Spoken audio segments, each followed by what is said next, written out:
ভারতের সংবিধানের রচয়িতাকে আমরা সবাই জানি, এক বাক্যে সবাই বলবেন বি.আর. আম্বেদকর। কিন্তু 1953 সালে বি.আর. আম্বেদকর এমন কি বলেছিলেন যেটা নিয়ে তোলপাড় পড়ে গিয়েছিল? বি.আর. আম্বেদকর তিনি 1953 সালে নিজের তৈরি সংবিধানকে পুড়িয়ে দিতে চেয়েছিলেন। কেন জানেন?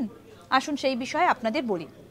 1953 সালের 2রা সেপ্টেম্বর সাংবিধানিক সংশোধনী নিয়ে রাজ্যসভায় বিতর্ক চলছিল। বাবা সাহেব আম্বেদকর রাজ্যপালের ক্ষমতা বাড়ানোর বিষয়ে অনড় ছিলেন এবং সংখ্যালঘুদের স্বার্থ রক্ষায়ও তিনি অনড় ছিলেন।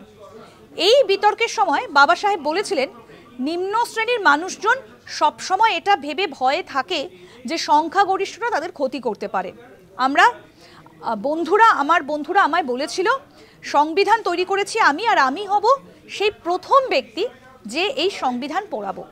এটা কারোর জন্য ভালো নয় এবং সংখ্যাগুরুদের কখনোই বলার অধিকার নেই যে সংখ্যালঘুদের গুরুত্ব দেওয়া উচিত নয়, তাহলে গণতন্ত্রের ক্ষতি হবে।